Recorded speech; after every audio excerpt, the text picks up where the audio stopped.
ಯೇಸುಸ್ವಾಮಿ ಹೇಳ್ತಾರೆ, ನೀವು ನನ್ನವರೆಂದು ಹೇಳಿದಾಗ ನಾನು ಕೂಡ ತಂದೆಯ ಮುಂದೆ ಪರಲೋಕದಲ್ಲಿ ಇವರು ನನ್ನವರಂತ ಹೇಳ್ತೇನೆ. ಹಾಲೆಲೂಯಾ. ಆಗ ಸೈತಾನಿಗೆ ಅವಕಾಶ ಅಂತ ಹೇಳಿ ಯೇಸುಸ್ವಾಮಿ ನನ್ನನ್ನು ಮತ್ತು ನಿಮ್ಮನ್ನು ನನ್ನವರೆಂದು ತಂದೆಯ ಮುಂದೆ ದೇವದೂತರ ಮುಂದೆ ಹೇಳುವಾಗ ಸೈತಾನಿಗೆ ಅವಕಾಶವಿಲ್ಲ. ಅದೊಂದು ಜಯ.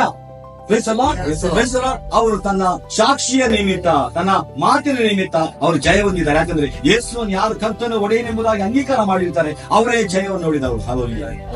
ಅದೇನಂದ್ರೆ ನೀವು ಯೇಸುವನ್ನೇ ಕರ್ತನೆಂದು ಬಾಯಿಂದ ಅರಿಕೆ ಮಾಡಿಕೊಂಡು ದೇವರು ಆತನನ್ನು ಸತ್ತವರೊಳಗಿಂದ ಎಬ್ಬಿಸಿದನೆಂದು ಹೃದಯದಿಂದ ನಂಬಿದರೆ ನಿನಗೆ ರಕ್ಷಣೆ ಆಗುವುದು ಎಂಬುದೇ ಬಾಯಿಂದ ಹೃದಯದ ನಂಬಿ ಬಾಯಿಂದ ಅರಿಕೆ ಮಾಡುವಾಗ. ಹಾಲೆಲೂಯಾ. ಅಂದ್ರೆ ಯೇಸುವೇ ಕರ್ತನು, ಯೇಸುವೇ ಒಡೆಯನೆಂಬುದಾಗಿ ಪ್ರೈಸ್ ದಿ ಲಾರ್ಡ್ ಹೃದಯದ ನಂಬಿ ಬಾಯಿಂದ ಅರಿಕೆ ಮಾಡಿರ್ತಾರಲ್ಲ, ಪ್ರೈಸ್ ದಿ ಲಾರ್ಡ್ ಅವರಿಗೆ ಅವರು ನಿಜವಾಗಿ ಕೂಡ ಅದು testimony. Hallelujah. Praise the lord ಬಾಯಿಂದ ಅರಿಕೆ ಮಾಡಿ ಹೃದಯ ನಂಬಿ ಬಾಯಿಂದ ಅರಿಕೆ ಮಾಡಿದಾಗ ಅದು ಟೆಸ್ಟಿಮನಿ. ಆ ವಾಕ್ಯದ ಮೂಲಕ ಯೇಸುವನ್ನು ನಂಬುವುದರ ಮೂಲಕ ಅದನ್ನು ಅರಿಕೆ ಮಾಡುವುದರ ಮೂಲಕ ಬೇರೆ ದೇವರ ಸ್ತೋತ್ರ ನಾವು ನೋಡ್ತೇವೆ. ಪ್ರಕಟಣೆ ಗ್ರಂಥದಲ್ಲಿ ಬರೆಯಲ್ಪಟ್ಟ ಮಾತು, ಅವರು ಸೈತಾನನ ಮೇಲೆ ಜಯವನ್ನು ಹೊಂದಿದ್ದವು. ಹಾಲೆಲೂಯಾ.